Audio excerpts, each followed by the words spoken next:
अपने last video में देखा कि हमने पॉलिनोमियल के इंट्रोडक्शन के बारे में बात करी और उसके बाद हमने ग्राफिकल रिप्रेजेंट करना सीखा कि हम पॉलिनोमियल को कैसे ग्राफिकली रिप्रेजेंट करते हैं। देखिए पॉलिनोमियल क्या है, ये एक एक्सप्रेशन है बिटवीन कोफिशिएंट एंड वेरिएबल। अब देखिए कोफिशिएंट और वेरिएबल का रिलेशन आज हम पढ़ेंगे कि कोफिशिएंट क्या होते हैं और वेरिएबल्स क्या होते हैं। जनरली आप लोगों ने देखिए ये अलजेब्रा के अंदर आता है पॉलिनोमियल। अलजेब्रा के अंदर हमारी वो सभी टॉपिक्स आते हैं जिसमें हम वेरिएबल या उसके कोफिशिएंट या वेरिएबल के रूट निकालने की बातें हम करते हैं। जनरली वेरिएबल्स क्या हैं, देखिए वेरिएबल्स होते हैं, देखिए आपने कभी ऐसी इक्वेशन देखी होंगी मैथमेटिक्स के अंदर, x square plus 2x plus 3 is equal to 1। अब देखिए जो ये एक्स वाई यहाँ पे लगे होते हैं इनको बोलते हैं वेरिएबल्स। देखिए वेरिएबल्स क्या है, वेरिएबल्स जनरली हम A B C X Y Z किसी भी तरीके से रिप्रेजेंट कर सकते हैं।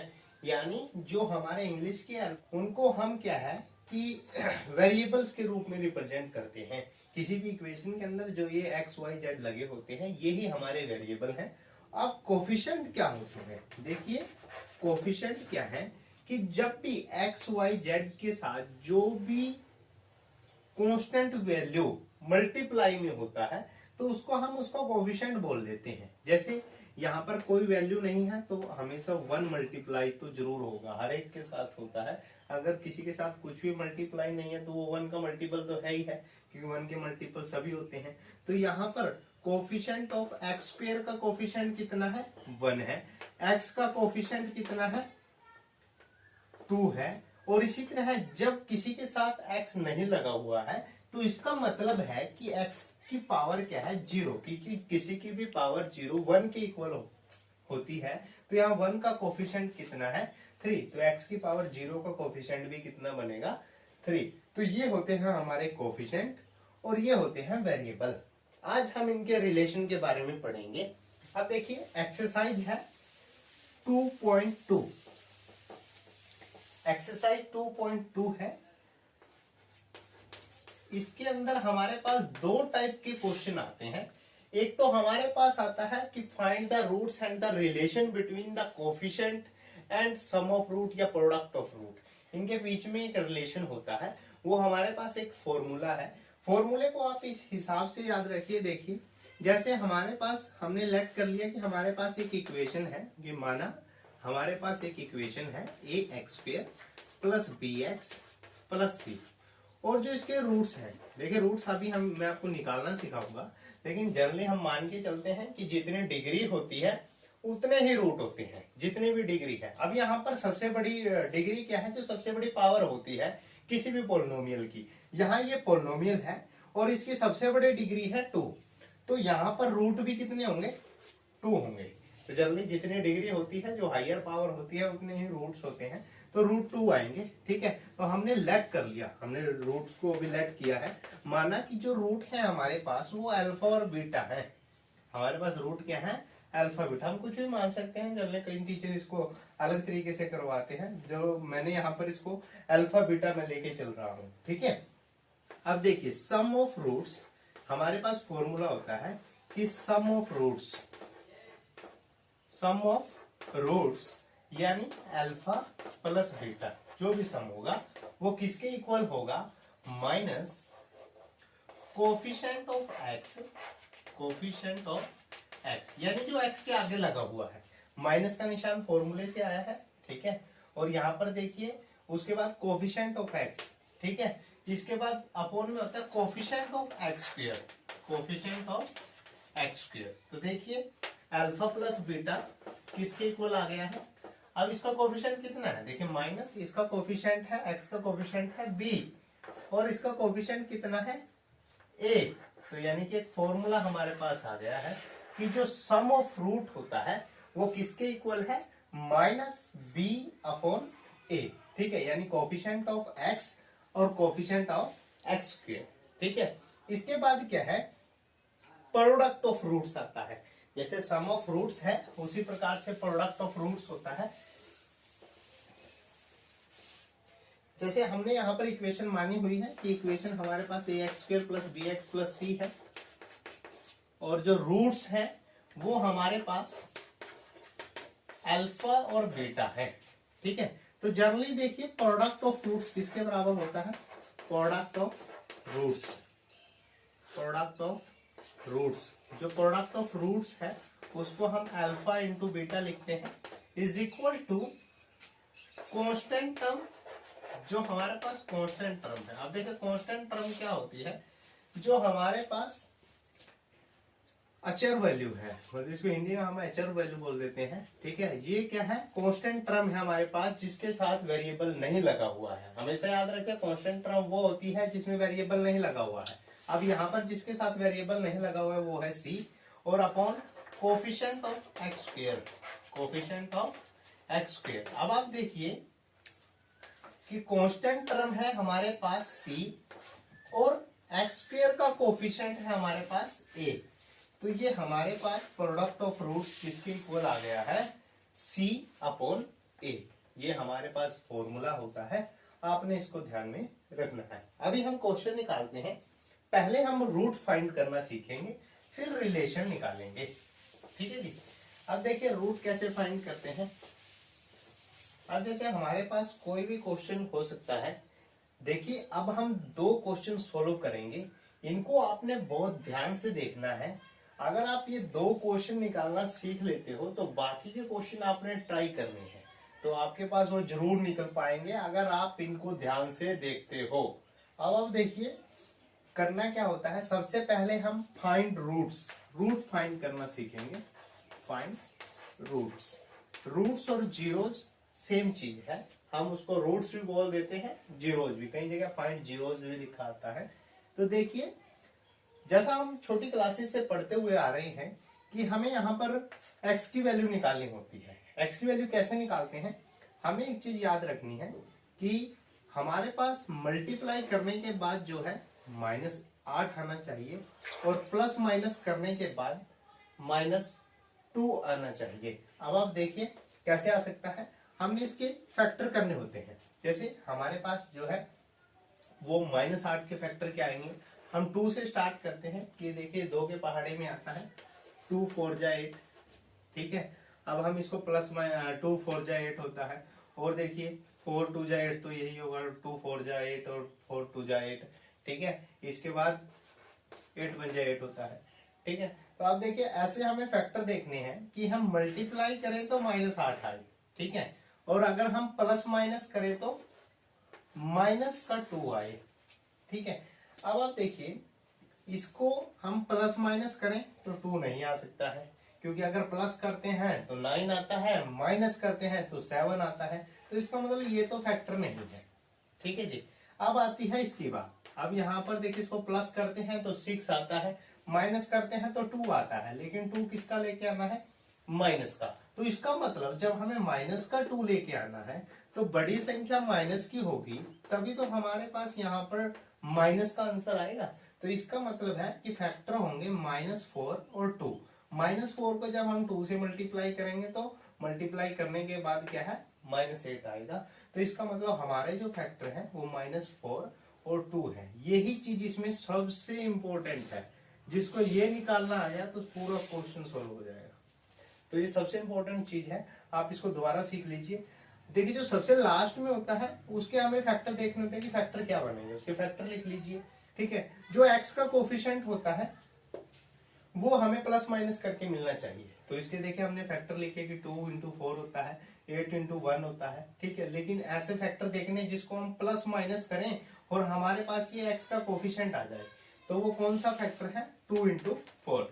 तो जब हमें माइनस की संख्या लेके आनी है आंसर में, तो हम माइनस की संख्या बड़ी लेके चलते हैं। तो देखिए यहाँ पर -4 + 2, तो हमारा आंसर क्या आएगा? माइनस में आएगा, क्योंकि माइनस वाली संख्या जो है वो बड़ी है। आ गया समझ में? तो देखिए ये अब इसके बाद क्या है, हम इस पे आते हैं कि क्वेश्चन कैसे सोल्व करना है। हमने फैक्टर कर लिए हैं, हमने सिर्फ इसके फैक्टर करने होते हैं। ठीक है, इसके फैक्टर हमने कर लिए हैं -4 और +2। अब आप देखिए, अब हम क्वेश्चन निकालना सीखते हैं आगे। अब हमने रूट कैसे फाइंड करने हैं। देखिए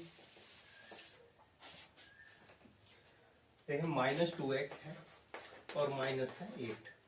अब आपने क्या करना है कि इसको एक्स स्क्वेयर को ऐसे कैसा लिखना है। अभी अभी हमने फैक्टर निकाले हैं कि इसका फैक्टर क्या होगा, -4x और प्लस का 2x इसके फैक्टर, ठीक है, इसके फैक्टर ये आया -4 + 2, तो उनके साथ हमें x जरूर लगाना है क्योंकि x का कोएफिशिएंट है, और ये -8 ऐसे कैसा लिखना है, ठीक है जी।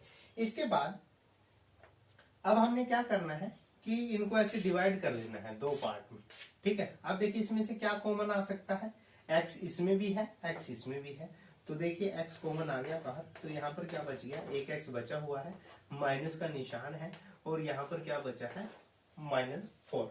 अब यहाँ से देखिए क्या कॉमन आ सकता है, 2 के पहाड़े में 2 भी आता है और 8 भी आता है, तो यहाँ से हमने 2 कॉमन ले लिया, तो यहाँ पर क्या आ गया, x -4, ठीक है जी। अब आप एक चीज याद रखिए, क्वेश्चन आपका सही है या गलत है वो आप इस चीज से अंदाजा लगा सकते हैं कि जो यहाँ ब्रैकेट के बीच में जो भी वैल्यू आएगी वो सेम होगी। जहां यहाँ पर जो भी आपके पास मतलब जो भी आपके पास यहाँ पर बचता है वो चीज हमारे पास सेम होगी, तो इसका मतलब हमारा क्वेश्चन सही है। अगर यहाँ पर चेंज जो हमारे पास इक्वेशन बच रही है अगर वो सेम नहीं है तो इसका मतलब हमने कहीं ना कहीं गलती कर दी है, ठीक है। तो पेपर में आपके पास देखिए आंसर नहीं होते हैं, तो इस चीज का ध्यान रखिए कि सेम आनी चाहिए। अब देखिए इन दोनों में से हम क्या कॉमन ले सकते हैं, x -4, x-4 हमने बाहर लिख लिया है। यहाँ क्या बचा हुआ है, x, और यहाँ पर क्या बचा हुआ है, +2, तो दोनों को हमने 0 के इक्वल लिखना है। अब इसके रूट निकालते हैं, देखिए x -4 = 0, हमने दोनों को अलग अलग लिख लेना है। x -4 = 0, तो x की वैल्यू कितनी आ गई है, 4, ठीक है जी। और यहाँ पर x + 2 है सेकंड फैक्टर इसका, x + 2 = 0, तो x की वैल्यू आ गई है -2। तो देखिए हमारे पास रूट्स आ गए हैं, ये दोनों क्या है, रूट्स है, तो रूट्स किसके इक्वल है, रूट्स x = 4 और -2। इस तरह से हम रूट निकालते हैं, इस तरह से जो है हम रूट निकालते हैं। आगे समझ में, ये रूट निकालने का फॉर्मूला है, इसको बहुत ध्यान से सीखिए, ये आपके आगे भी कई क्लासेस में काम आता है, ठीक है। तो इसको आपने अच्छे से सीखना है, इस तरह से हम रूट फाइंड करते हैं, ठीक है। अब एक और क्वेश्चन हम इसका निकालेंगे, ठीक है, ताकि आपको रूट अच्छे से निकालने आ जाए। बाकी के क्वेश्चन आपके लिए प्रैक्टिस के लिए हैं। ये आपके पास फर्स्ट क्वेश्चन था 2.2 एक्सरसाइज का। अब हमारे पास सेकंड क्वेश्चन आता है।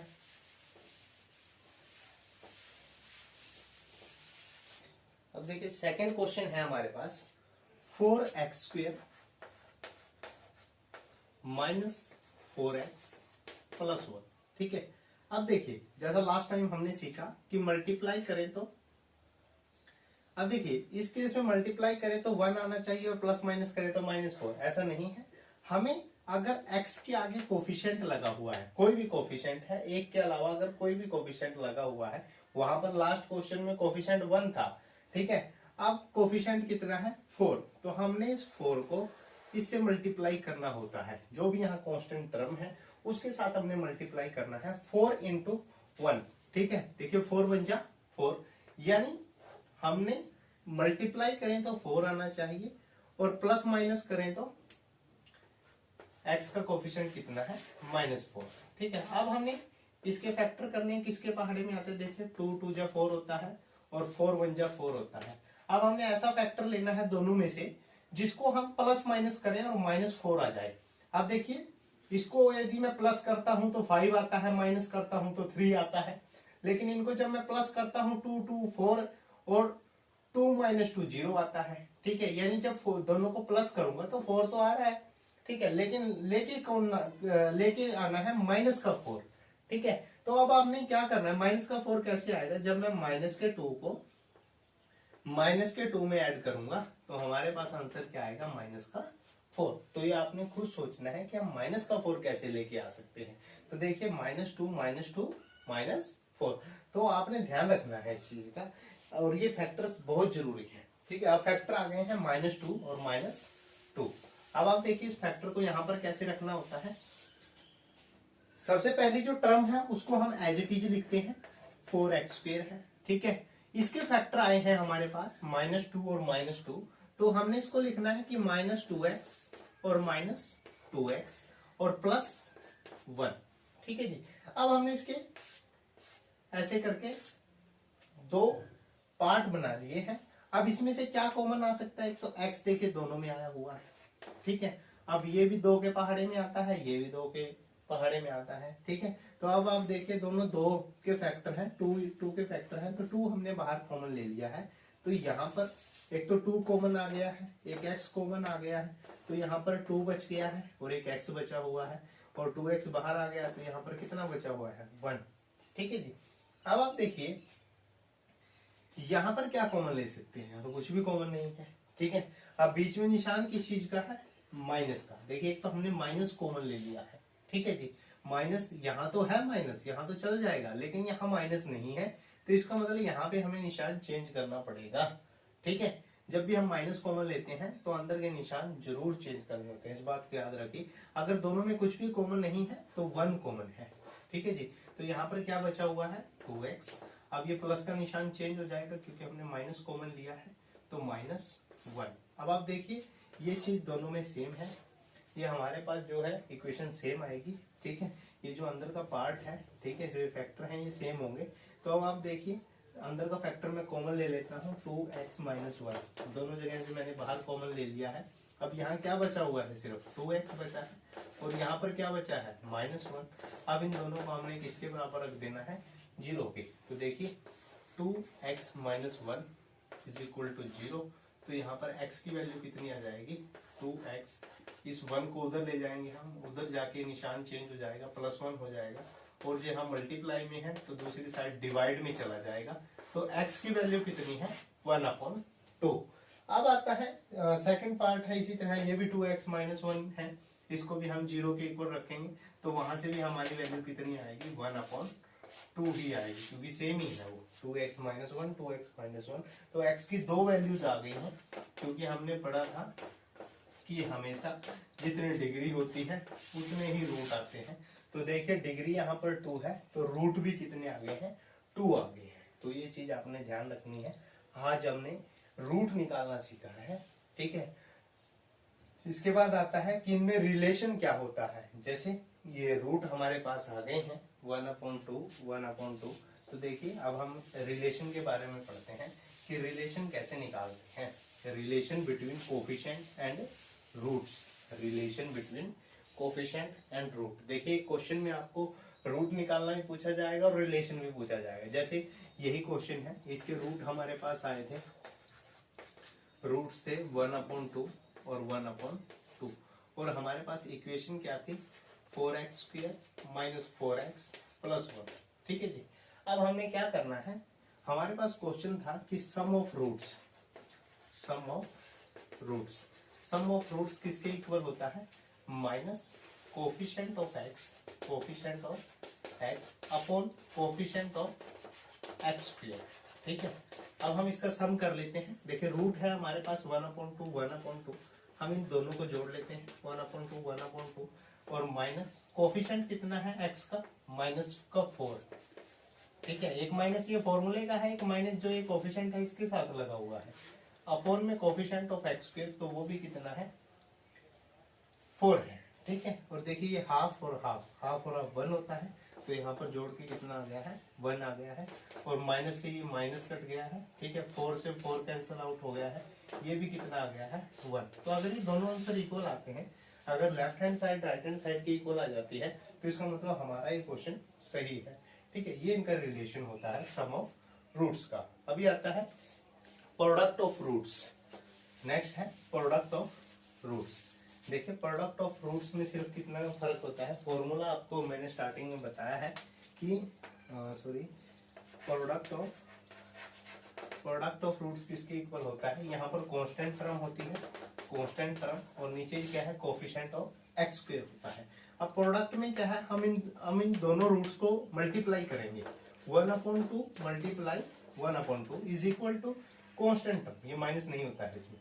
कांस्टेंट टर्म क्या है 1 है, जो लास्ट में बिना वेरिएबल की जो टर्म होती है उसको हम क्या बोलते हैं, कांस्टेंट टर्म, वो 1 है। और हमारे पास एक्स स्क्वायर का कोफिशिएंट कितना है, 4 है। तो इसको मल्टीप्लाई करिए, 1 1 जब 1 हो गया, 2 2 जब 4, और ये भी किसके इक्वल है, 1/4। अगर दोनों साइड इक्वल आ जाती हैं तो इसका मतलब हमारा आंसर बिल्कुल सही है, ये इन दोनों में रिलेशन है। तो हमने आज पढ़ा कि हम रूट्स कैसे फाइंड करते हैं और उनका रिलेशन कैसे निकालते हैं। तो वीडियो अगर अच्छी लगी है तो वीडियो को लाइक जरूर करें, चैनल को सब्सक्राइब करें,